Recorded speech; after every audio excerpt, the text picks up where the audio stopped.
porter à Jésus nos hommages.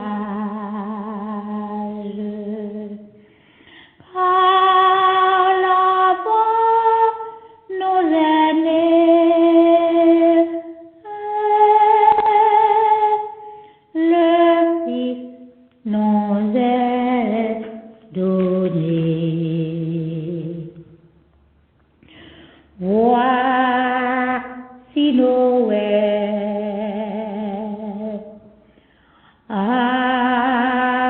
d'un seul cœur, joyons nos voix, ô divin cœur, qui proclame au ciel les louanges de celui qu'annoncent les anges. Oui, l'enfant nous est né, le Fils nous est donné.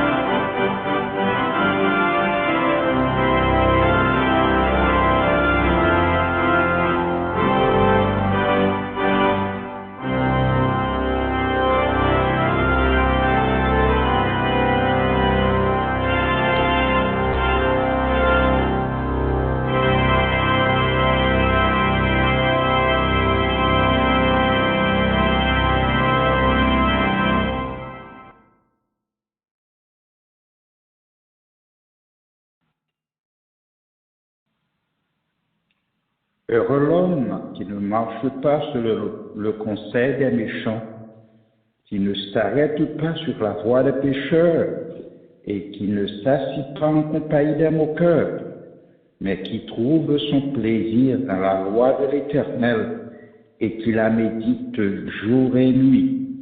Il est comme un arbre planté près d'un courant d'eau, qui donne son fruit en sa saison, et dont le feuillage ne se flétrit point. Tout ce qu'il fait lui réussit. Il n'en est pas ainsi des méchants, ils sont comme la paille que le vent dissipe. C'est pourquoi les méchants ne résistent pas au jour du jugement, ni les pécheurs dans l'assemblée des justes. Car l'Éternel connaît la voie des justes, et la voie des pécheurs mène à la ruine. Frères et sœurs dans le Seigneur, nous sommes heureux d'être ensemble ce matin pour adorer Dieu en esprit et en vérité. En ce premier dimanche du mois de décembre de l'année 2023, c'est une grâce excellente que Dieu nous a fait de pouvoir être en sa présence.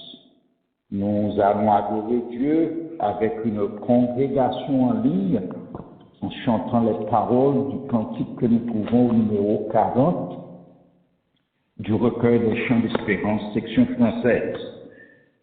Dans les champs, le berger veille aux approches du matin, quand la brise à son oreille apporte un écho lointain, et tandis que tout rayonne d'une soudaine clarté, plus forte la voix résonne du fond de l'immensité.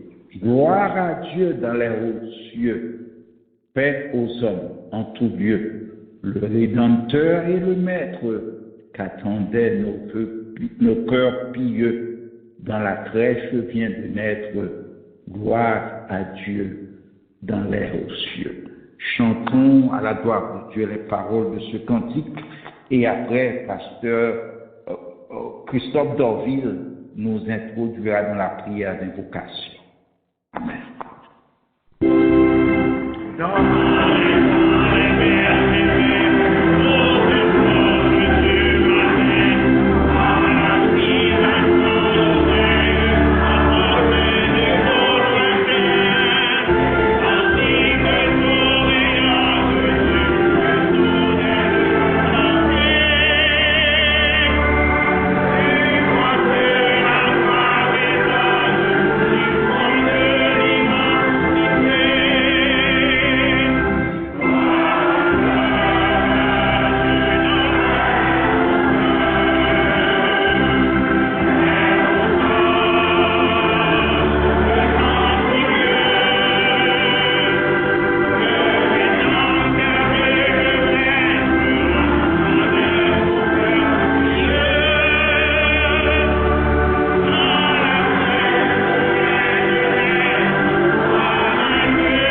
Seigneur Dieu Tout-Puissant, c'est avec un cœur reconnaissant que nous approchons devant toi, nous, matin ça, en ce premier dimanche du mois de décembre en 2023. Nous, déjà dans le 12e mois dans l'année, nous voulons, Seigneur Dieu, pour te remerciement tout à fait spécial, du fait que tu as gardé nous pendant 11 mois qui passent. Et je dis à déjà, nous, notre 3e jour, dans le mois de décembre, nous voulons remercier au Seigneur de façon tout à fait spéciale pour la vie, pour la santé, pour façon de garder nous, pour façon de prendre soin. Nous voulons porter par le matin qui est en adoration ça. Nous voulons remettre serviteur, frère Jean-Marie François qui vient de direction service. Lecture parole, Seigneur Dieu, les différents cantiques que nous allons faire monter devant, la prière sacerdotale, les annonces, la prédication de ta parole. Nous voulons porter parole de façon tout à fait spéciale, Seigneur Dieu, pasteur Dormé qui a responsabilité et assembler ça. Nous allons bénir serviteur au Dieu, on va garder lui, on va guider, on va conduire lui, on va prendre soin de lui. Et bien que la vie est capable de prendre nous-mêmes totalement. Nous allons être famille dynamique et nous allons bénir pour nos Seigneur Dieu. Nous portons au Seigneur Dieu toute famille qui, pendant l'année, qui a veillé, tout le monde Seigneur Dieu qui était frappé par une maladie quelconque. Mais nous remettons tout le monde matin, Seigneur Dieu. Et encore une fois, nous le remercions. Parce que c'est bon Dieu, non, et c'est notre nous. Nous voulons remercier tout à fait spécial, Seigneur Dieu, parce que nous avons approché dans un moment qui est tout à fait spécial dans la vie chrétienne. C'est le petit Jésus-Christ qui est venu prendre naissance pour te transformer l'homme sur la terre et pour te connaître qui ça nous te vivre de façon à ce que tu es capable de donner la vie éternelle. Bénis l'assemblée, bénis chaque bien-aimé qui est dans l'île, quel que soit le côté où il est de nous. Et nous ouvrons tout dans mon Seigneur Dieu, et nous on va bénir pour nous, on va conduire pour nous. Qu'il fasse dans mon Seigneur Dieu, et assistez-nous. C'est pour dire que nous avons laissé le bon matin, Seigneur. Nous avons de ça, nous faisons le bon qui est bon, car nous, pas rien, nous faisons qui est bon. Mais nous on va bénir pour nous. Nous prions au nom de Jésus, les mêmes qu'à prier au chef des siècles là. Amen et Amen.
Nous allons maintenant procéder à la lecture alternative du psaume 96. Je vous conseillerais de prendre vos Bibles dans le psaume 96, alors que frère Oscar et sœur Eunite Charles vont faire pour nous cette lecture à la gloire de Dieu. Psaume 96. Psaume 96. Chantez à l'Éternel un cantique nouveau. Chantez à l'Éternel, vous tous, habitants de la terre. Chantez à l'Éternel, bénissez son nom. Annoncez de jour en jour son salut. Racontez parmi les nations sa gloire, parmi tous les peuples ses merveilles. Car l'Éternel est grand et très digne de louange. Il est redoutable par-dessus tous les dieux. Car tous les dieux des peuples sont des idoles, et l'Éternel a fait les cieux. La splendeur et la magnificence sont devant sa face. La gloire et la majesté sont dans son sanctuaire. Famille des peuples, rendez à l'Éternel. Rendez à l'Éternel gloire et honneur. Rendez à l'Éternel gloire pour son nom. Apportez des offrandes et entrez dans ses parvis. Prosternez-vous devant l'Éternel avec des ornements sacrés. Tremblez devant lui, vous tous, habitants de la terre. Dites, parmi les nations, l'Éternel règne. Aussi le monde est ferme, il ne chancelle pas. L'Éternel juge les peuples avec droiture. Que les cieux se réjouissent et que la terre soit dans l'allégresse. Que la mer retentisse avec tout ce qu'elle contient. Que la campagne s'égaie avec tout ce qu'elle renferme. Que tous les arbres des forêts poussent des cris de joie. Devant l'Éternel, car il vient. Car il vient pour juger la terre. Il jugera le monde avec justice et les peuples selon sa fidélité. Amen.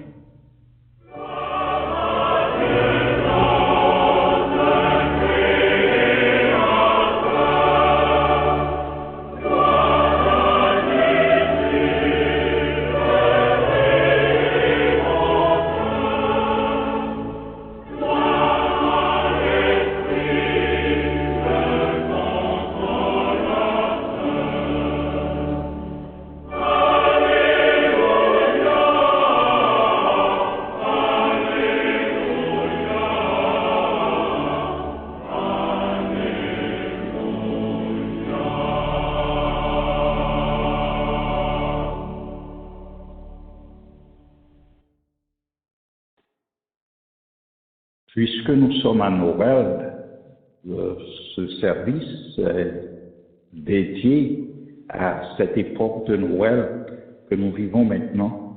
Et nous allons entendre une chorale chanter pour nous Alléluia de Noël.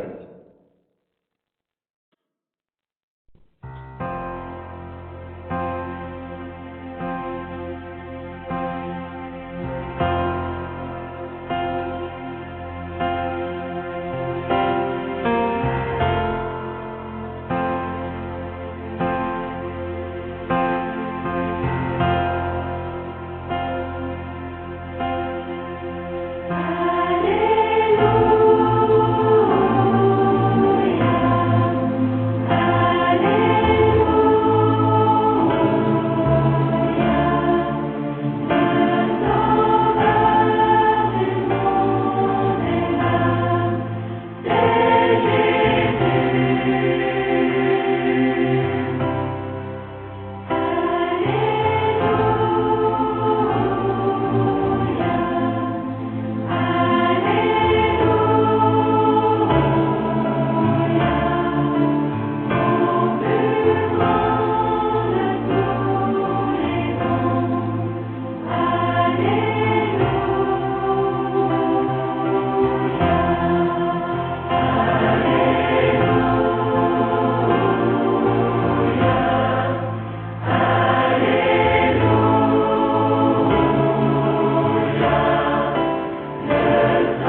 Amen.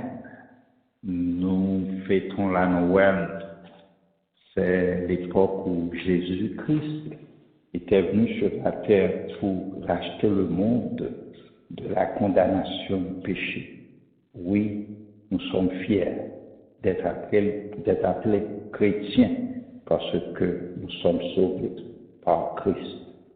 Nous allons procéder à la deuxième lecture de la parole de Dieu que nous trouvons dans Matthieu chapitre 2, les versets 1 à 12. Et frère Week-end sans cessant procédera à cette lecture. Matthieu chapitre 2, versets 1 à 12. Évangile selon Matthieu chapitre 2, verset 1 jusqu'au verset 12. Jésus étant né à Bethléem en Judée au temps du roi Hérode. Voici des mages d'Orient arrivèrent à Jérusalem et dirent: Où est le roi des Juifs qui vient de naître? Car nous avons vu son étoile en Orient et nous sommes venus pour l'adorer. Le roi Hérode ayant appris cela fut troublé et tout Jérusalem avec lui. Il assembla tous les principaux sacrificateurs et les scribes du peuple, et il s'informa auprès d'eux où devait naître le Christ. Ils lui dirent: à Bethléem, en Judée, car voici ce qui a été écrit par le prophète: Et toi, Bethléem, terre de Juda, tu n'es certes pas la moindre entre les principales villes de Juda, car de toi sortira un chef qui paîtra Israël mon peuple. Alors, Hérode fit appeler en secret les mages et sentit soigneusement auprès d'eux depuis combien de temps l'étoile brillait.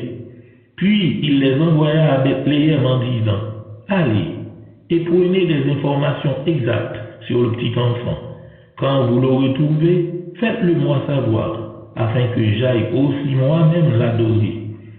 Après avoir entendu le roi, ils partirent, et voici l'étoile qu'ils avaient vue en Orient marchait devant eux, jusqu'à ce qu'étant arrivés au-dessus du lieu où était le petit enfant, elle s'arrêta. Quand ils aperçurent l'étoile, ils furent saisis d'une très grande joie. Ils entrèrent dans la maison, virent le petit enfant avec Marie sa mère, se prosternèrent et l'adorèrent. Ils ouvrirent ensuite leur trésor et lui offrirent en présent de l'or, de l'encens et de la myrrhe.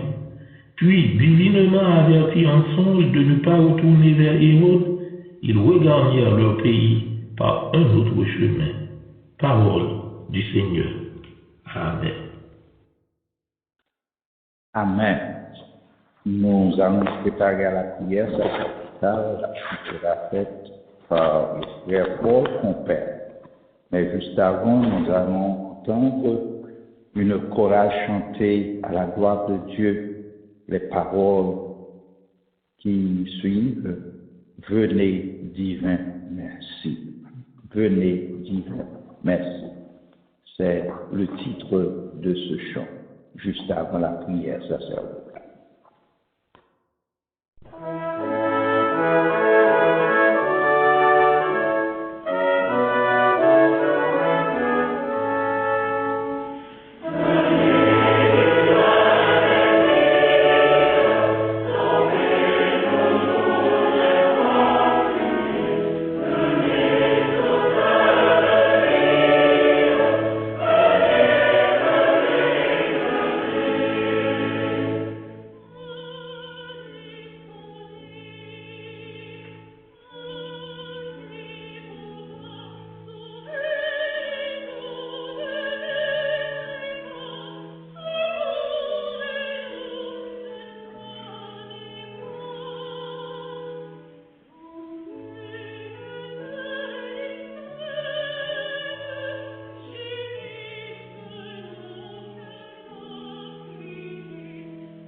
Ô tendre Père céleste en Jésus-Christ, nous te bénissons pour la vie que tu nous donnes, de pouvoir être tes enfants. Merci pour la grâce, merci pour le salut, alors que nous étions errants, perdus dans le sentier de la mort. Mais dans ta grâce, dans ton amour, tu as envoyé Jésus-Christ, ton Fils, mourir sur le bois du calvaire pour nous donner le salut. Seigneur, nous ne savons comment te remercier, car quand nous nous souvenons d'où tu nous as tirés, et aujourd'hui, en cette époque où nous fêtons la venue de ton Fils Jésus-Christ, que tu as donné pour nous racheter de la mort et de la condamnation du péché. Oh, nous voulons, ô notre Dieu, rendre gloire à ton nom. De même que les bergers de Bethléem ont chanté gloire à Dieu dans les lieux très hauts et paix sur la terre parmi les hommes qu'il a créés. Oui, Seigneur, nous voulons te rendre gloire, malgré les vicissitudes de la vie, malgré les moments troubles que nous connaissons sur cette terre, car c'est partout, Seigneur, on crie la méchanceté. Oh, en fait, les hommes deviennent plus méchants et nous ne savons que faire. Mais à la manière de Josaphat, nous voulons te dire, Seigneur, que nos yeux sont sur toi. Bénis ton peuple ici assemblé. Bénis ton Église. Bénis ton serviteur, celui que tu as employé pour nous nourrir, pour nous guider, dans le droit chemin. Tu le connais mieux que nous. Tu connais ses douleurs. Tu connais les différentes épreuves qui se présentent devant lui. Donne-lui du courage à accepter ta volonté. Nous le présentons ainsi que sa famille, sa femme, ses enfants. Tu les connais mieux que nous. Mais nous savons une chose, que tu es dans leur vie. Tu les gardes, tu les protèges. Et c'est grâce à ton amour qu'ils sont encore vivants. Donne à ton serviteur toujours le courage d'accepter ta volonté. Nous te présentons aussi les ouvriers qui travaillent à ses côtés, les différents pasteurs, de près ou de loin, qui s'engagent dans ce travail combien noble. Les différents ouvriers, Jacques, les servants du Seigneur qui chantent ton nom, qui chantent ton honneur, nous te prions, Seigneur, de les aider afin qu'ils puissent comprendre que, comme Paul dit, nous sommes ouvriers avec toi. Nous ne travaillons pas pour le pasteur Dormé, mais nous travaillons pour le maître, sachant qu'un jour, au seuil de notre pèlerinage, quand tout finira, nous pouvons dire à l'instar de Paul que nous avions combattu le bon combat, nous avions achevé la course et nous avions gardé la foi. Seigneur, aide-nous, car travailler pour toi, c'est vraiment une tâche difficile, car il y a des hommes qui s'engagent dans le champ du maître avec leurs propres pensées, avec leurs propres désirs, cherchant à faire leur intérêt personnel, mais aide aux ouvriers de te dire là, de comprendre que notre récompense, c'est pas seulement sur cette terre, mais tu nous promets cette couronne de justice, comme Paul l'avait bien dit. Désormais, la couronne de justice nous est réservée. Seigneur, merci pour ton évangile. Merci, ô notre Dieu, pour tous nos frères, de près ou de loin, ceux-là qui se trouvent en dehors des États-Unis, ceux-là qui sont au Canada, ceux-là qui sont en France, un peu partout à travers le monde, qui nous écoutent. Seigneur, grâce à l'amabilité, grâce à la technique que tu as donnée à ton serviteur et le frère Ernst Lamy, qui publie, Seigneur, ses activités spirituelles sur le net. Nous te prions, Seigneur, de les assister, de leur donner chaque jour de l'intelligence afin qu'ils puissent faire avancer ton travail, car tu l'avais bien dit, cette bonne nouvelle du royaume sera prêchée dans le monde entier. Alors viendra la fin. Seigneur, merci pour cette part que nous avions dans ton ministère. Seigneur, nous avons beaucoup de malades, des gens qui souffrent, des gens qui sont gardés à l'hôpital depuis longtemps. Leurs parents ne savent que faire, mais nous continuons à implorer ta grâce. Nous continuons à te prier, car tu es notre espérance.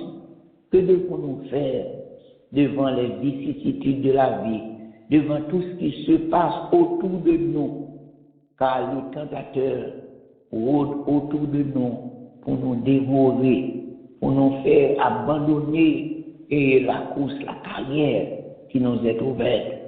Mais aide-nous, Seigneur, à rester fermes. Donne à tes serviteurs, tes servantes, ceux-là qui souffrent, ceux-là qui n'espèrent seulement qu'en toi. Donne-leur, Seigneur, l'envie de te servir, malgré les difficultés, malgré les douleurs, malgré tout ce qui se passe dans leur vie. Permets, ô notre Dieu, qu'ils puissent te faire confiance, parce que tu es notre vie. Ce matin, ô notre Dieu, nous te prions pour les pays de la terre, plus spécialement Haïti, notre chère patrie. Seigneur, nous ne savons que faire, nous ne savons que dire, malgré tout ce que nous avons fait pour nos frères, pour nos sœurs, pour nos compatriotes, pour les assister. Mais de jour en jour, le pays devient un enfer. Oh, la République de Port-au-Prince est encadrée par des bandits. Personne ne peut circuler aisément dans ce pays. Oh, en fait, les différents départements en dehors de l'Ouest, Seigneur, souffre amèrement. Et il semble qu'il n'y a personne qui puisse voir comment faire pour délivrer, pour débarrasser ce pays. Nous autres, comme chrétiens, nous avons tendance à accepter cette situation si difficile. Mais Seigneur, aide-nous à comprendre que tu es le Dieu souverain. Tu fais tout ce que tu veux. Haïti est devant toi. Nos compatriotes, Seigneur, sont devant toi. Nous comptons sur ton amour. Nous comptons sur ton assistance. C'est vrai, nous avions péché. Nos compatriotes ont péché. Nos ancêtres ont péché. Ils ont fait pas mal de fausses décisions. Mais Seigneur, tu es le Dieu compatissant, riche en bonté. Car quand nous te prions, Seigneur, tu nous donnes la garantie que tu vas guérir notre pays. Tu vas les délivrer. Seigneur, jusqu'à quand resteras-tu en silence sur le cas d'Haïti? Seigneur, nous comptons sur toi. Accorde à ce coin de terre la liberté Permets, ô notre Dieu, que ceux-là qui sont placés en autorité, qui sont là au timon des affaires pour prendre des décisions, touche leur cœur afin qu'ils puissent comprendre qu'ils ne sont pas seuls, mais les 12 millions d'habitants qui vivent en Haïti, Seigneur, sont sous leur contrôle. Accorde-nous cette grâce, car nous avons besoin de toi. Haïti a besoin de toi. Seul toi, ô notre Dieu, peut apporter la paix dans ce pays. Ce matin, ô notre Dieu, nous te prions pour les États-Unis d'Amérique. Nous te prions, Seigneur, pour cette nouvelle année qui va s'ouvrir devant nous, une année d'élection où ce peuple doit choisir un président, des sénateurs, toute la chambre basse doit participer, Seigneur, à cette nouvelle élection. Choisis pour nous, Seigneur, des hommes et des femmes qui puissent comprendre, qui puissent obéir à tes commandements et mener ce pays à bon port. Car tu nous dis, Seigneur, notre bonheur dépend du bonheur de ce pays. Alors que nous autres qui sommes ici, nous avons besoin, Seigneur, de la paix dans ce pays où nous vivons. Non seulement en les États-Unis d'Amérique, le Canada, la France, partout où tes enfants t'écoutent, te prient, nous te prions, Seigneur, d'aider à ces hommes politiques de prendre de bonnes décisions pour mener à bien ton peuple. Seigneur, n'oublie pas Israël, car ce pays est en guerre avec ses propres fils, ces hommes qui sont nés en Israël, mais qui deviennent des ennemis pour ton peuple. Nous te prions, Seigneur, de leur accorder ce sentiment de partager ensemble, de vivre ensemble, afin qu'ils puissent garder la paix.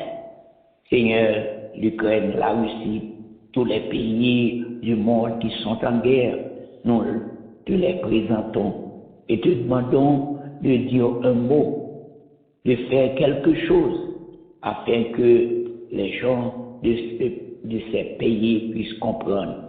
Seul l'Éternel peut donner la paix. Ce matin, Seigneur, nous sommes à tes pieds, si vides que nous sommes entrés, mais nous voulons t'entendre parler. Nous voulons t'obéir, nous voulons t'écouter. Permets que nous puissions entendre ta parole, afin qu'en sortant de cette enceinte, nous puissions dire l'Éternel nous a visités.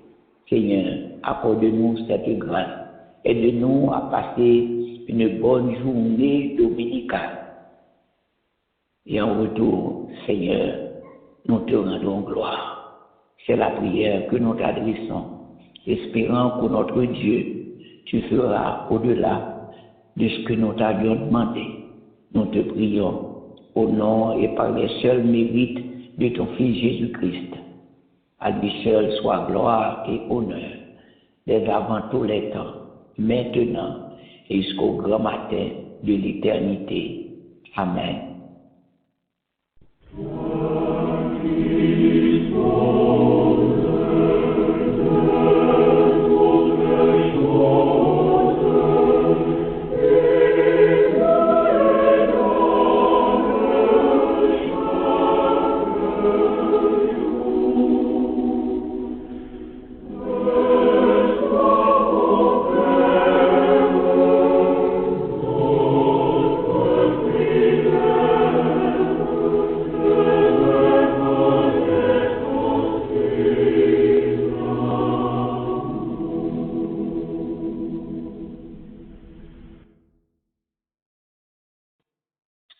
Amen. Nous allons maintenant entendre le pasteur Dormé la salutation d'usage et les annonces de la semaine. Bien-aimés en Jésus-Christ, frères et sœurs dans la foi, nous bénissons le nom de l'Éternel, notre Dieu, qui nous fait parvenir au premier dimanche de l'an de grâce 2023 et qui nous donne l'occasion de célébrer l'incarnation de son Fils Jésus-Christ, notre divin Sauveur. Ainsi, à Dieu le Père, à Jésus-Christ le Fils et au Saint-Esprit, soit la gloire dès maintenant et au siècle des siècles. Nous voulons saluer tous nos frères et toutes nos sœurs, en quelque lieu, côté que nous capables de retrouver nous, dès que le Seigneur va nous cette possibilité d'être ensemble, il est de notre devoir, en tant que serviteur de Dieu, de saluer tous les frères et toutes les sœurs. Ce matin, après la prédication de l'Évangile, nous aurons la joie de nous approcher virtuellement autour de la table du Seigneur pour commémorer encore une fois sa mort et sa résurrection. C'est un devoir pour chacun de nous de faire ce que le Seigneur a ordonné, puisqu'il a dit « Faites ceci en mémoire de moi jusqu'à ce que je revienne ». Nous voulons saluer ceux qui nous visitent pour la première fois et nous souhaitons à chacun de vous la plus cordiale des bienvenues. Puisque nous sommes au premier dimanche du mois de décembre, nous voulons souhaiter joyeux anniversaire à tous nos frères et à toutes nos sœurs qui, au cours du mois de décembre, ont la possibilité de venir sur la terre. Donc, nous espérons que le Seigneur est capable de combler nous de ses grâces et de ses plus riches bénédictions. Et nous voulons prononcer une bénédiction comme à l'ordinaire sur tous ceux-là qui a fêté un nouvel anniversaire. Nous avons emprunté de l'apôtre Paul les paroles qu'il a prononcées en Romains, le chapitre 15, le verset 13, où il déclare que le Dieu de l'espérance vous remplisse de toute joie et de toute paix dans la foi, pour que vous abondiez en espérance par la puissance du Saint-Esprit. Joyeux anniversaire, que le Seigneur vous bénisse et qu'il vous garde. De coutume, nous toujours ensemble avec nos frères et nos sœurs de famille pour Christ. Chaque soir, de lundi à jeudi, nous espérons encore une fois, nous capables ensemble avec eux pour nous continuer à nous nourrir de l'Évangile. Vendredi soir, si le Seigneur tarde à venir et si le temps le permet, nous allons reprendre les études bibliques commencées en Galates, le chapitre 3. Et mes frères et mes sœurs bien-aimés, nous avons toujours demandé nous pour nous constituer nous en tant qu'intercesseurs auprès de Dieu à la faveur de nos frères et de nos sœurs qui ne se portent pas bien. S'il y a eux qui sont endeuillés et s'il y a eux qui se sont des nécessiteux, pour que le Seigneur soit capable d'intervenir en leur faveur. Priez pour Haïti, priez pour Israël et priez également pour les États-Unis d'Amérique où nous nous retrouvons. Il ne me reste qu'à souhaiter un bon dimanche à chacun de vous, que le Seigneur vous bénisse et qu'il vous garde. Amen. Amen. Maintenant, c'est l'heure de la prédication de la parole de Dieu. Et Dieu nous a fait grâce d'avoir avec nous pasteur Exer Saint-Phoenix. Je crois qu'il est du Canada. Et c'est pas un étranger, c'est un habitué. Il a prêché pour nous pendant plusieurs dimanches. Et c'est avec joie que nous le recevons ce matin, que Dieu lui soit en aide. Mais juste avant, nous allons entendre une congrégation chanter pour nous en langue étrangère les paroles du cantique que nous trouvons au numéro 121 du recueil des chants d'espérance section créole. Entendu? Premier Noël anges là t'est passé. C'est petite chant ça que congrégation ça a chanté pour nous et tout de suite après, pasteur Ether viendra et parler au nom de l'Éternel. Amen.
Mais bien-aimés en Jésus-Christ, que la paix et la grâce de Dieu soient avec vous. C'est toujours une bénédiction et une grâce de partager avec vous la parole de Dieu. Le titre de notre message ce matin, le message des mages. Le message des mages. Matthieu 2, 1 à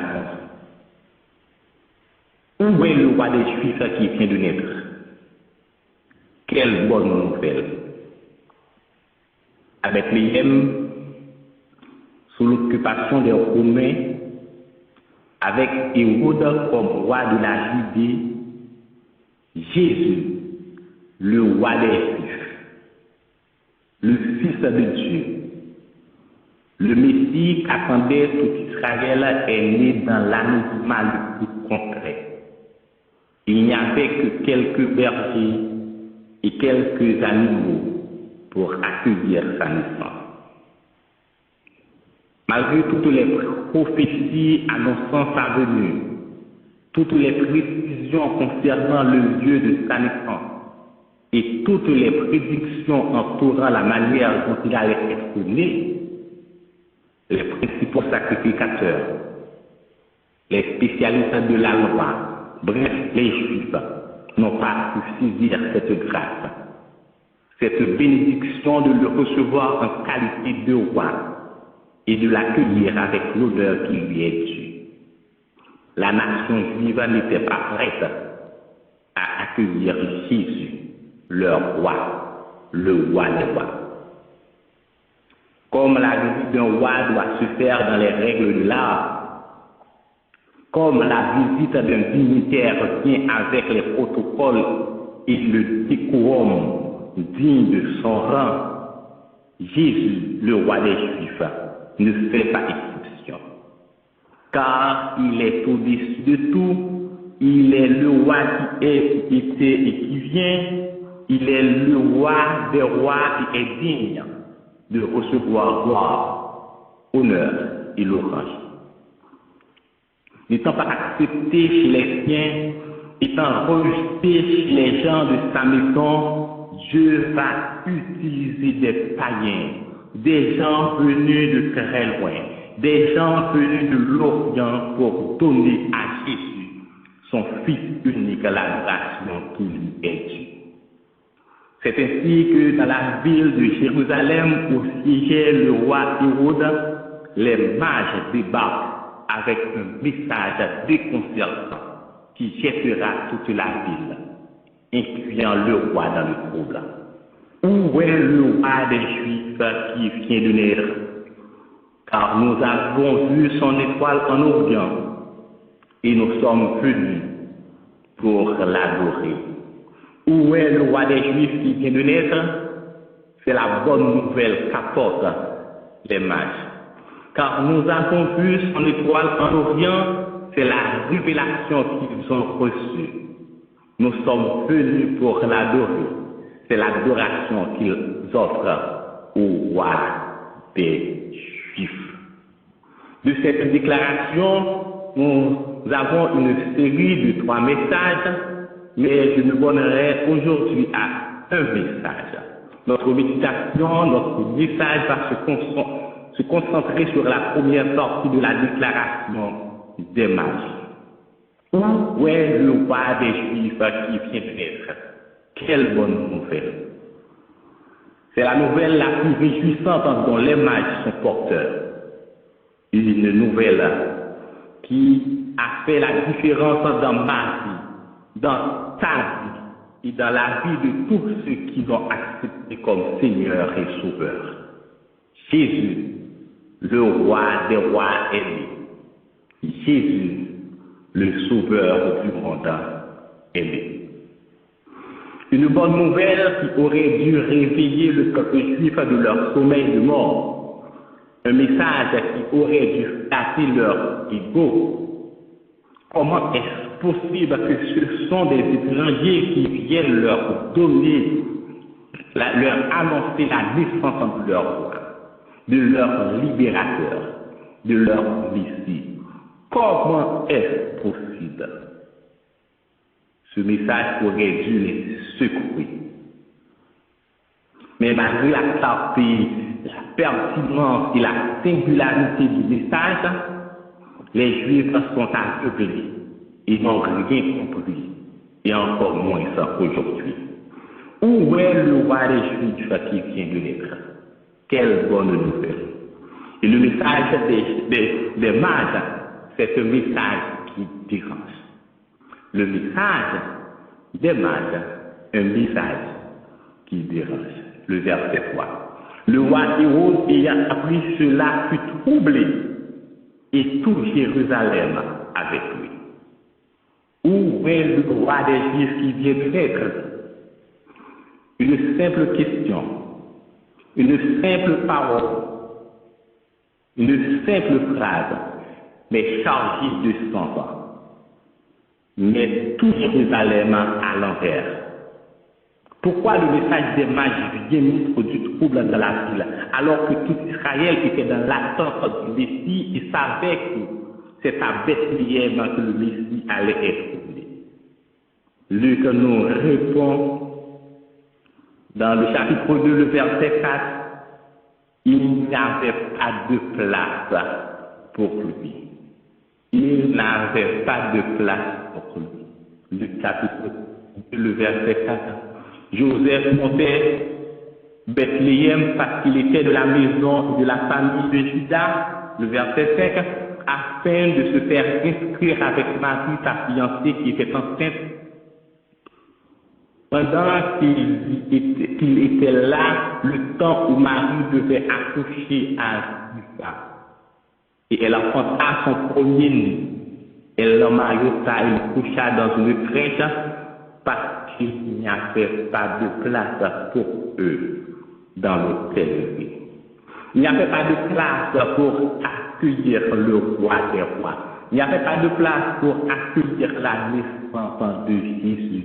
Tout le monde s'attaquait à leur occupation. Ce qui implique que Dieu n'a pas de place dans le cœur des hommes. Donc, vous comprendrez pourquoi l'évangile, cette bonne nouvelle, nous rend inconfortables et nous dérange. Dieu n'est pas bienvenu dans nos quotidiens. Dieu n'est pas bienvenu dans nos trains-trains, dans nos routines. Et quand Dieu entre dans une vie, il la bouleverse. Quand les mages arrivent de l'Orient et ils dansent comme un tonnerre, où est le roi des Juifs qui vient de naître? Ce message dérange parce que les Juifs n'étaient pas prêts à recevoir leur roi. Et aujourd'hui, on n'est pas prêt à recevoir Jésus. On n'est pas prêt à recevoir sa parole. On n'est pas prêt à renoncer à nous-mêmes et à déposer notre vie comme une offrande sur l'autel de Dieu. On n'est pas prêt à marcher à sa suite. On n'est pas prêt à faire sa volonté. Quand les mages arrivent à Jérusalem, Jésus n'était pas dans la crèche, comme dit la tradition. Il était déjà né. Mais comme les Juifs étaient dans le déni, dans l'obscurité et dans l'ignorance, Dieu fait provision par l'entremise des mages pour réveiller son peuple de son sommeil de mort. C'est pourquoi la bonne nouvelle de la naissance de Jésus jette une douche froide dans la ville de Jérusalem. Tout Jérusalem est troublé. Les Juifs croyaient que le Messie allait faire son entrée avec panache, avec éclat. Ils ont lu une partie de la prophétie.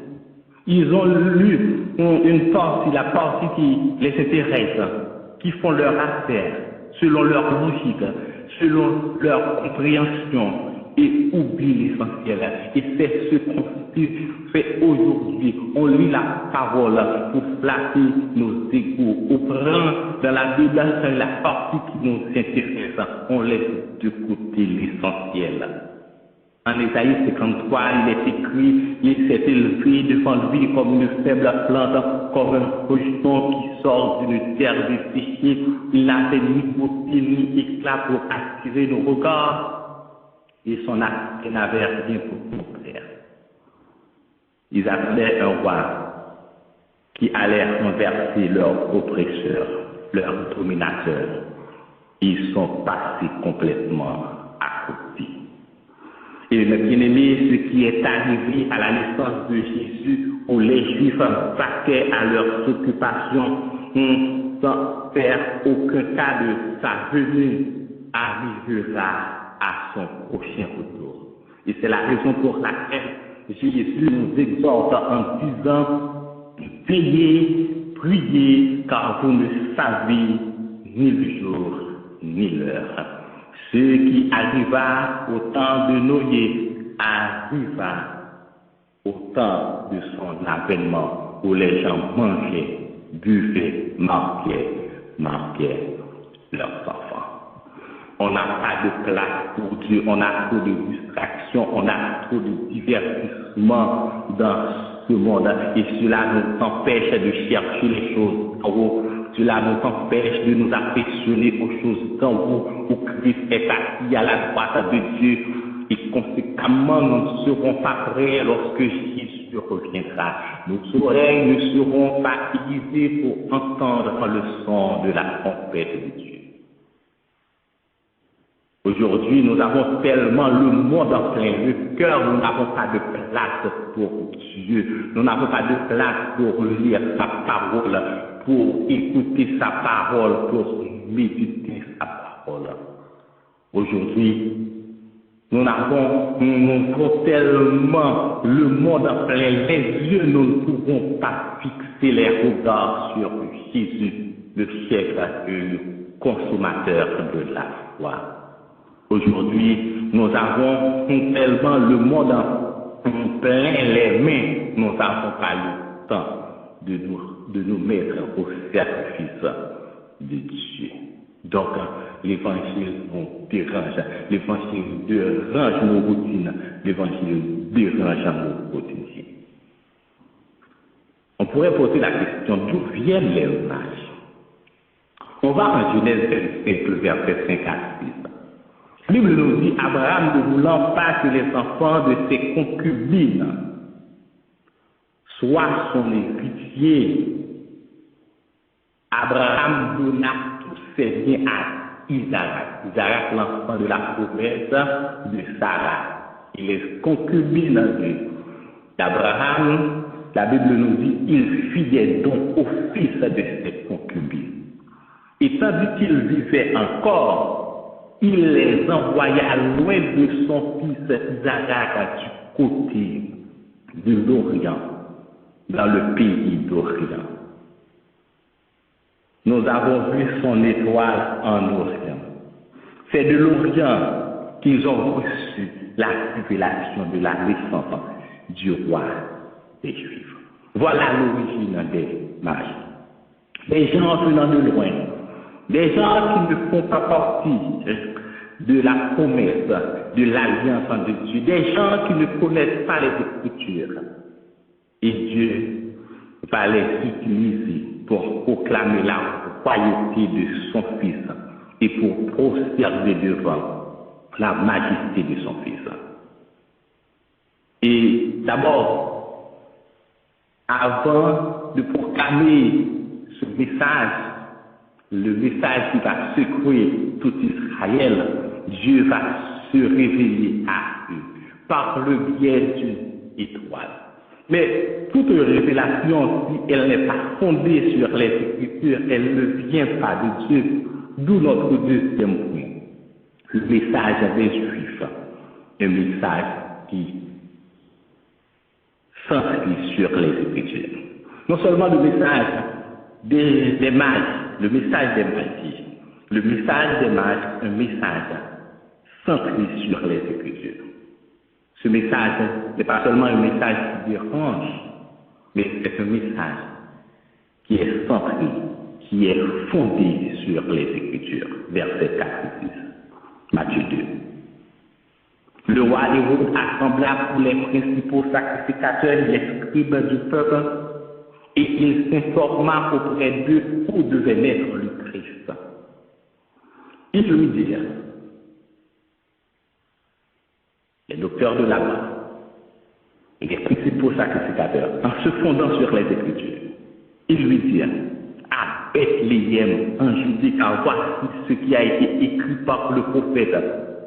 Et toi, Bethléem, terre de Juda, qui n'est certes pas la moindre entre les principales villes de Juda, car de toi sortira un chef qui piquera Israël, mon peuple, qui fait référence au prophète Michée du chapitre 5, le verset 2. Il cite la prophétie de Michée concernant le lieu de la naissance de Jésus. Le message est clair, le message est précis, le message est fondé sur les Écritures. Analysons ensemble cette scène. Il y a Hérode qui n'est pas juif. qui est un Édomite, descendant d'Ésaïe. En apprenant la nouvelle, lui qui est le roi en Judée est ébranlé et dans sa peur, il veut avoir des précisions sur le lieu de la naissance du roi des Juifs. Et son principal but est d'éliminer Jésus, le roi des Juifs. De l'autre côté, il y a les principaux sacrificateurs, les spécialistes de la loi. Ils ont la loi, ils ont les prophètes, ils connaissent les Écritures sur le bout des droits. C'est à eux d'expliquer, d'interpréter et de faire respecter les Écritures. Plus loin, il y a les mages qui viennent de l'Orient, en tombant dans une autre catégorie. Ils n'ont pas la loi. Ils n'ont pas les prophètes, ils ne connaissent rien dans les Écritures. Ils ont seulement reçu la révélation de Dieu. Ils ont seulement l'Esprit de Dieu. Et cela fait toute la différence dans leur compréhension de la parole de Dieu. Les principaux sacrificateurs, les spécialistes de la loi, avec leur grand savoir, avec leur science, passent complètement à côté, tandis que les mages qui ont reçu la révélation de Dieu, qui ont reçu l'Esprit de Dieu, ont tout compris et se trouvent au pied de l'enfant Jésus en adoration.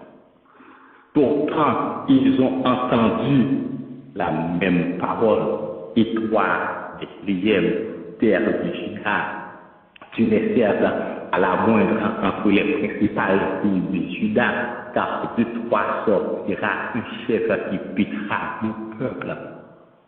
Après la lecture de cette vie, les principaux sacrificateurs, les scribes sont restés immobiles. Or, ce sont eux qui devraient servir de guide au mage. C'est leur pays, ils connaissent l'endroit. Non seulement ils n'y vont pas, ils ne montrent pas le chemin au mage, ils sont restés indifférents et immobiles. Et c'est alors que Dieu fait encore son intervention. Dieu va utiliser encore la carte de l'étoile. Verset 9 et 10. Ils partirent, et voici l'étoile qu'ils avaient vue en Orient marchait devant eux, car étant arrivée au-dessus du lieu où était le petit enfant, elle s'arrêta. Quand ils aperçurent l'étoile, ils furent saisis d'une grande joie. Et puis, les docteurs de la loi ne bougent pas. Les docteurs de la loi ne manifestent aucun intérêt pour aller à Bethléem ni pour guider les mages à Bethléem. Eh bien, aimé, pas garder sous pasteur pour servir bon Dieu. Pas garder sous apôtre pour servir bon Dieu. Pas garder sous prophète pour servir bon Dieu. Garder sous bon Dieu et sous sa parole. Si nous parlons adorer bon Dieu, nous parlons servir bon Dieu, nous parlons collaborer avec bon Dieu, nous parlons marcher avec bon Dieu a suscité l'autre adorateur. Attention à nous-mêmes. Fais en sorte, les côté monde qui pour Jésus pour nous compter là-dedans. Fais en sorte, les côté monde qui dans la grâce.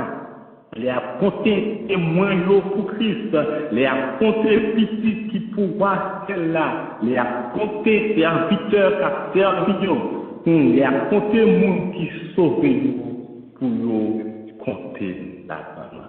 Suspendu pasteur, suspendu bishop, suspendu apôtre, suspendu prophète, marcher derrière Jésus, le chef, le consommateur de la foi, marcher suivant la parole de Dieu avec pour guide l'Esprit bon Dieu pour lumière. L'Esprit de Dieu fait toute la différence dans la compréhension de la parole de Dieu. Les études, les spécialités, les sciences sont très importantes et très utiles, mais ne suffisent pas pour comprendre la parole de Dieu. Vous pouvez demander à Nicodème et il vous dira ce qui est de la chair est de la chair, ce qui est de l'esprit est de l'esprit. La chair et le sang ne peuvent pas expliquer la parole de Dieu. Vos doctorats, vos études théologiques peuvent aider, mais c'est l'esprit qui vivifie, c'est la lumière de l'esprit qui éclaire. Le message est centré sur les Écritures, le message est centré sur la parole de Dieu. Mais si vous lisez la Bible avec les lunettes des pentecôtistes, des baptistes, des méthodistes, des corps de Christ, comme les principaux sacrificateurs, vous allez passer à côté. Mais c'est l'Esprit de Dieu qui éclaire. À chaque fois que vous ouvrez la Bible, priez et demandez à Dieu de vous éclairer, parce que c'est sa parole. La Bible, ce n'est pas la science. La Bible, ce n'est pas la connaissance, ce n'est pas ma compréhension, ce n'est pas la compréhension de Darwin, ce n'est pas la compréhension de Scofield, ce n'est pas la compréhension de MacArthur, c'est ce que dit l'Esprit. Vous avez besoin d'abord de l'Esprit de Dieu pour lire la Bible, et Dieu t'éclairera. Les mages avec l'Esprit de Dieu qui les guidait ont entendu et ont tout compris, car ce n'est ni par la science, ni par la connaissance, ni par l'expérience, ni par la tradition, mais c'est par l'Esprit du Seigneur. À quoi, avec qui lisez-vous la parole de Dieu? Si c'est avec l'Esprit de Dieu, Dieu éclairera. La bonne nouvelle, le message des mages, un message qui dérange, un message centré sur les Écritures, et troisièmement, un message crucial. Verset 1. Jésus étant né à Bethléem en Judée au temps du roi Hérode, voici les mages d'Orient arrivaient de Jérusalem et dirent: où est le roi des Juifs qui vient de naître? Les mages débarquent dans la ville de Jérusalem. Pourquoi Jérusalem? C'est la ville du grand roi. C'est la ville où Jésus est crucifié comme le roi des Juifs. C'est la ville de son ascension. C'est la ville de l'effusion du Saint-Esprit. C'est la ville où va commencer la grande commission. C'est la ville du retour de Jésus-Christ. Avant de monter au ciel, Jésus a dit à ses disciples: vous serez mes témoins d'abord à Jérusalem. Donc les mages ont précédé le message de Jésus en débarquant à Jérusalem avec cette bonne nouvelle: où est le roi des Juifs qui vient de naître? Le roi des Juifs est né. Où sont les Juifs? Où sont les chefs religieux? Où sont les docteurs de la loi pour rendre hommage au roi, pour proclamer cette bonne nouvelle sans attention? Tous les concernés sont brillés par leur absence. Personne n'est présent pour lui rendre hommage. Personne pour annoncer cette bonne nouvelle. Mais comme le message de la bonne nouvelle de la naissance de Jésus est crucial, primordial, essentiel et même vital, et avec Jésus, c'est une question de la vie éternelle ou de la mort éternelle. Dieu va choisir des gens qu'on ne s'y attendait jamais pour révéler sa parole. Nous avons vu son étoile en Orient. Et pour annoncer cette bonne nouvelle, où est le roi des Juifs qui vient de naître? Un message qui nous exige à faire un choix, un message qui nous contraint à prendre une décision. Et mes bien-aimés, nous sommes dans un temps où le retour de Jésus est plus proche que jamais, où le retour de Jésus est imminent. Le monde a besoin de Dieu. Le monde a besoin d'entendre sa parole. Le message de l'évangile doit être annoncé, même si le monde rejette le message de l'évangile, même si le monde rejette la parole de Dieu, même si le monde ne fait aucun cas de Dieu, le monde a besoin d'entendre cette bonne nouvelle, la parole de Dieu. Aujourd'hui, dans la presse, le mois dernier, on parle, les scientifiques parlent d'une horloge apocalyptique pour marquer la fin du temps. Et on dit que l'horloge est proche de minuit, à 100 secondes de minuit. Donc, si le monde met en place une horloge apocalyptique pour marquer la fin du monde, les chrétiens qui ont la Bible comme boussole sont doublement avertis pour comprendre que le temps est accompli et que Jésus est à la porte. Il revient bientôt. Son retour est proche. Son retour est certain. Son retour est imminent. Il vient pour établir son royaume, un royaume de paix, un royaume de justice. Donc le message que nous devrons proclamer doit être simple et précis. Repentez-vous car le royaume de Dieu est proche. C'était le premier message de Jésus. Repentez-vous car le royaume de Dieu est proche. C'était le message de Jean-Baptiste. Repentez-vous car le royaume de Dieu est proche. Pas de flafla, pas de grand discours. Et c'est le message pour aujourd'hui. Et c'est la bonne nouvelle à proclamer. Repentez-vous car le royaume de Dieu est proche. Le temps est fatidique. Nous, chrétiens, avons le mandat, l'onction, le pouvoir, la provision de Dieu pour aller et proclamer la bonne nouvelle de l'Évangile. Nous sommes dans l'obligation de le faire, comme dit l'apôtre Paul. Si j'annonce l'Évangile, ce n'est pas pour moi un sujet de gloire, car la nécessité m'en est imposée. Et malheur à moi si je n'annonce pas l'Évangile. Si je le fais de mon cœur, j'en ai la récompense. Mais si je le fais malgré moi, c'est une charge qui m'est confiée. Quelle est donc ma récompense? C'est d'offrir gratuitement l'évangile que j'annonce sans user de mon droit de prédicateur de l'évangile. 1 Corinthiens 9, 16, 18. Jésus revient bientôt. Le monde a plus que jamais besoin d'entendre le message de Dieu, cette bonne nouvelle. Dieu nous a choisis pour aller et proclamer cette bonne nouvelle. Si nous ne sommes pas prêts, si nous ne sommes pas disponibles, si nous sommes trop embarrassés avec les affaires de ce monde pour le faire, Dieu choisira des gens venus de loin, des mages comme il l'avait fait pour sa première venue, des gens de mauvaise vie, des publicains, des laissés pour compte, des réduits de la société, des marginaux pour annoncer cette bonne nouvelle.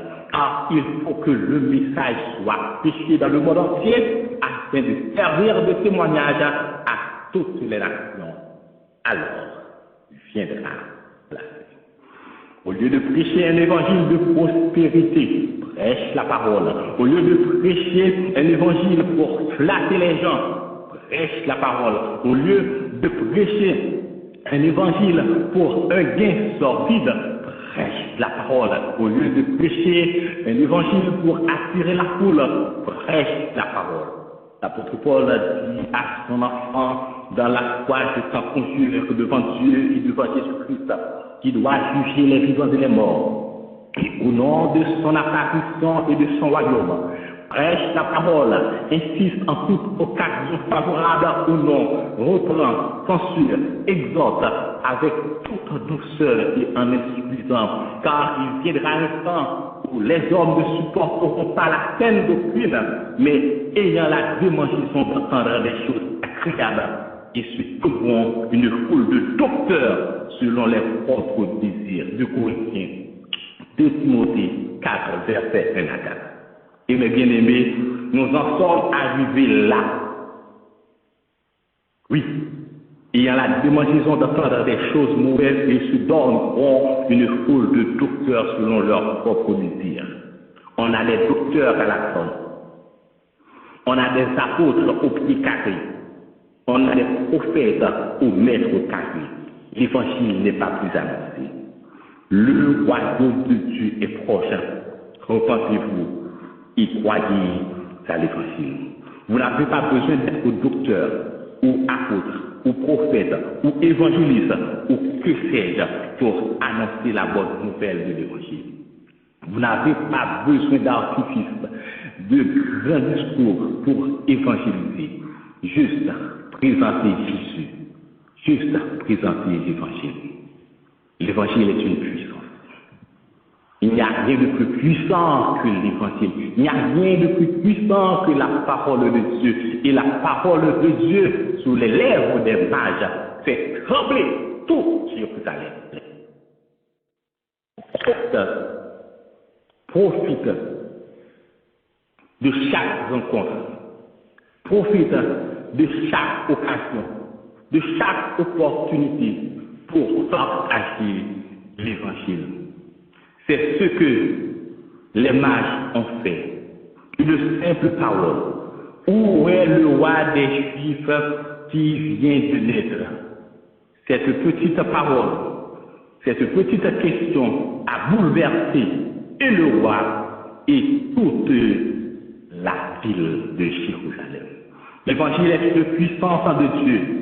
Prêche l'évangile. Insiste en toute occasion, favorable ou non. C'est récent, car Jésus revient bientôt. Où est le roi des Juifs qui fait venir? Quelle bonne nouvelle! La bonne nouvelle, un message qui dérange. Cette bonne nouvelle des mages, un message centré sur les Écritures. Et cette bonne nouvelle des mages, un message crucial qu'il faut annoncer partout. À l'instar des mages, mettons-nous au service du grand roi, proclamons la bonne nouvelle de Jésus-Christ, annonçons partout la bonne nouvelle, semons pour le Maître, parlons du Sauveur, semons des gloires quand le soleil luit, et semons encore lorsque vient la nuit, car Jésus revient bientôt pour établir son royaume. Où est le roi des Juifs qui vient de naître? Quelle bonne nouvelle! Le roi est né, le roi a vécu, le roi est mort, le roi est ressuscité, le roi est à la droite de Dieu, le roi intercède pour nous, le roi revient bientôt. La bonne nouvelle pour aujourd'hui. Le roi revient bientôt et son règne sera un règne d'amour, de paix et de justice.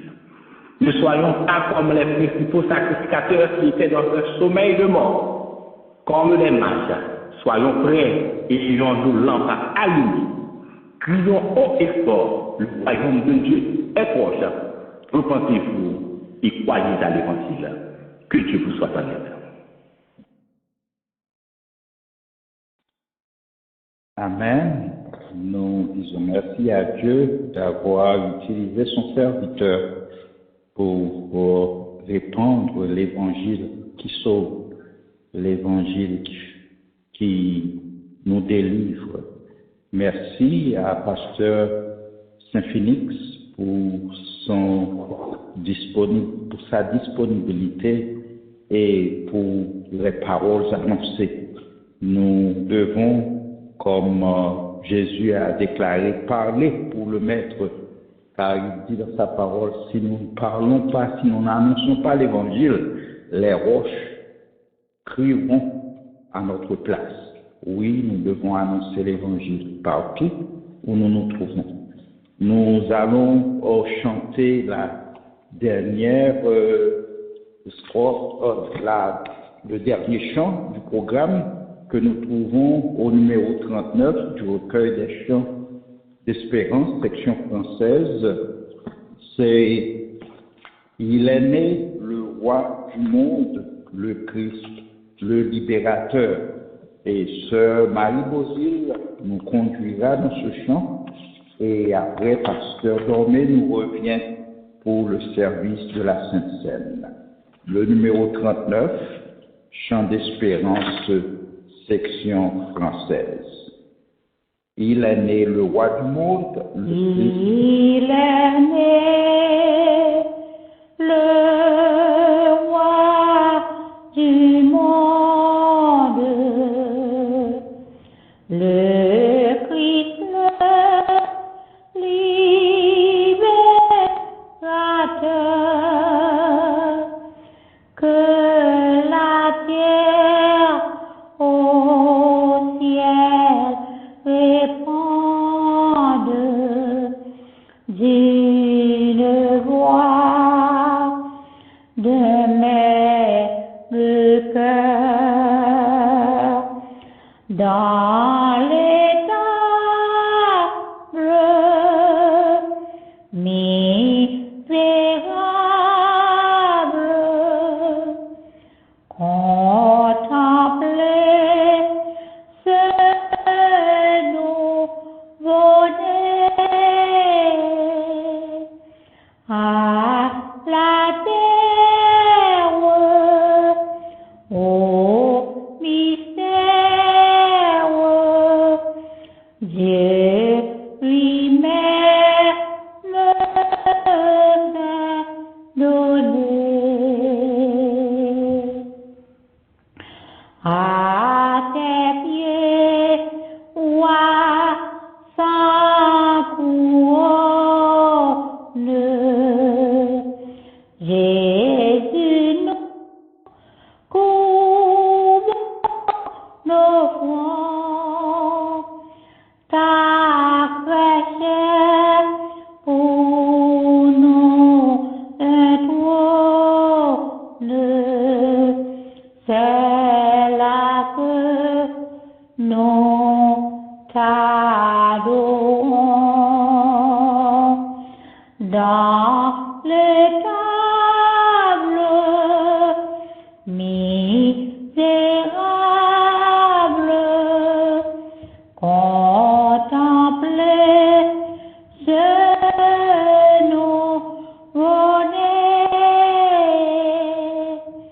à la terre, au mystère, Dieu lui-même s'est donné. En notre âme vient renaître, ô Christ, la soif de toi, élève ta voix pour mettre humble enfant, glorieux roi, dans les tables misérables. Contemplez ce nouveau-né à la terre, au mystère, Dieu lui-même s'est donné.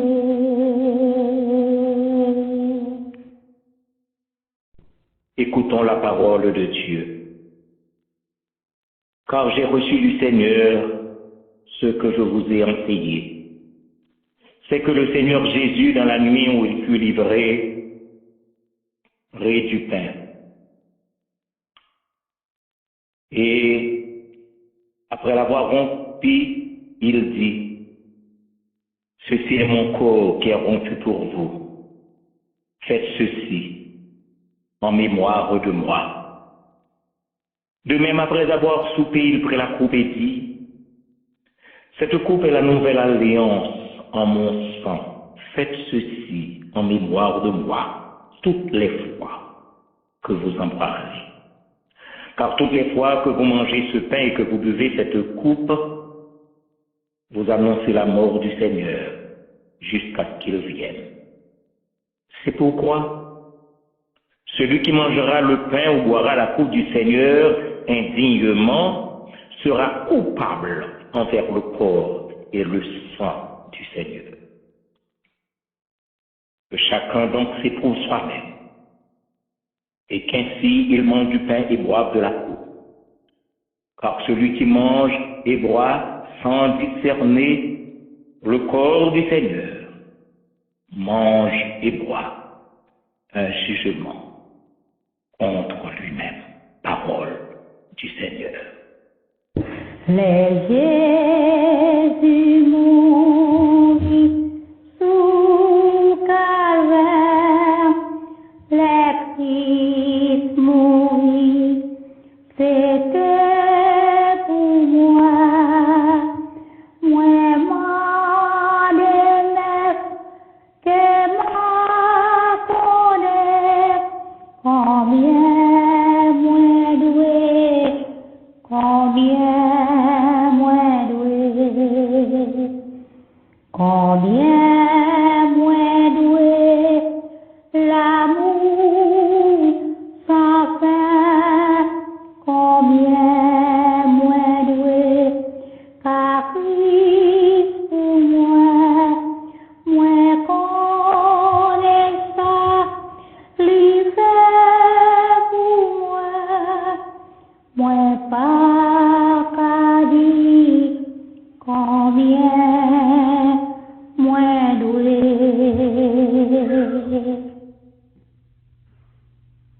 Béni pour mon Seigneur Dieu matin, comme ça qui s'est fait dans le corps, qui est déchiré à la croix. Béni chacun de nos Seigneur Dieu qui a participé dans le moment ça, et qui rappelle de la mort et de la résurrection, qui rappelle le sacrifice calvaire. Seigneur, c'est pas que notre péché que nous sommes guéris, et le châtiment que nous donnons à faire est tombé chez toi. À la croix, quand tu es flagellé, déchiré, quand tu es percé, de façon à ce que nous-mêmes nous sommes capables de vivre. Seigneur, nous demandons la béni pour nous, c'est ça qui se fait dans le corps, et béni chacun de nous, Dieu, en attendant que nous allons manger avec nous dans le royaume. C'est pour le nom de Jésus, au nom du Père, du Fils et du Saint-Esprit. Amen et Amen.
Bien-aimé en Jésus-Christ, ce pain est un symbole du corps de Christ, déchiré à la croix au calvaire, pour le pardon de nos péchés. Faites ceci en mémoire de moi, mon dit le Christ, jusqu'à ce que je revienne. Mangeons ce pain, puisse l'amour de Dieu manifesté en la personne de Jésus-Christ remplir nos cœurs dès maintenant jusqu'au grand matin de l'éternité. Amen.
toi la gloire, bien-aimé Sauveur, Fils de Dieu, puissant Sauveur. Nous te couronnons roi. Tu l'es par la naissance. Tu l'es d'éternité en éternité. Et sur cette terre, tu viendras très bientôt établir ton royaume millénaire à la satisfaction de tes enfants, de tes rachetés.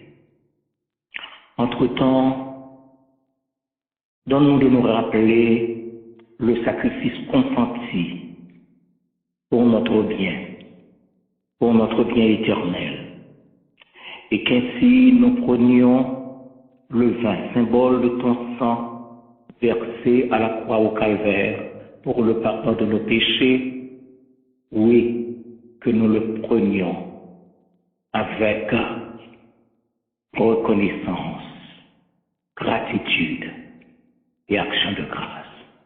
C'est la prière que nous t'adressons au nom du Fils, bien-aimé Jésus-Christ, notre Sauveur. Amen. Amen.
Bien-aimé en Jésus-Christ, ce vin est aussi un symbole du sang de Christ versé à la croix au calvaire pour la rémission de nos péchés.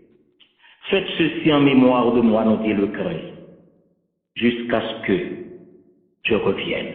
Oui, buvons ce vin, puisse la paix donnée par Jésus-Christ et apportée par l'évangile de paix remplir nos cœurs dès maintenant et au siècle des siècles. Amen. À chaque fois que nous mangeons de ce pain, à chaque fois que nous buvons de ce vin, nous annonçons la mort et la résurrection en gloire de notre Seigneur Jésus-Christ, jusqu'à ce qu'il revienne. L'Éternel est mon berger, je ne manquerai de rien. Il me fait reposer dans de verts pâturages. Il me dirige près des eaux paisibles. Il restaure mon âme. Il me conduit dans les sentiers de la justice à cause de son nom. Quand je marche dans la vallée de l'ombre de la mort, je ne crains aucun mal, car tu es avec moi. Ta houlette et ton bâton me rassurent. Tu dresses devant moi une table en face de mes adversaires. Tu réduis ma tête et ma coupe déborde. Oui, le bonheur et la grâce m'accompagneront tous les jours de ma vie. Et j'habiterai dans la maison de l'Éternel jusqu'à la fin de mes jours. Amen et amen. Béni soit le lien qui nous unit en Christ. Béni soit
Dieu de paix qui a ramené d'entre les morts le grand pasteur des brebis, par le sang d'une alliance éternelle, notre Seigneur Jésus, nous rende capables de toute bonne œuvre pour l'accomplissement de sa volonté. Qu'il fasse en nous ce qui lui est agréable, par Jésus-Christ, auquel soit la gloire, au siècle des siècles. Amen.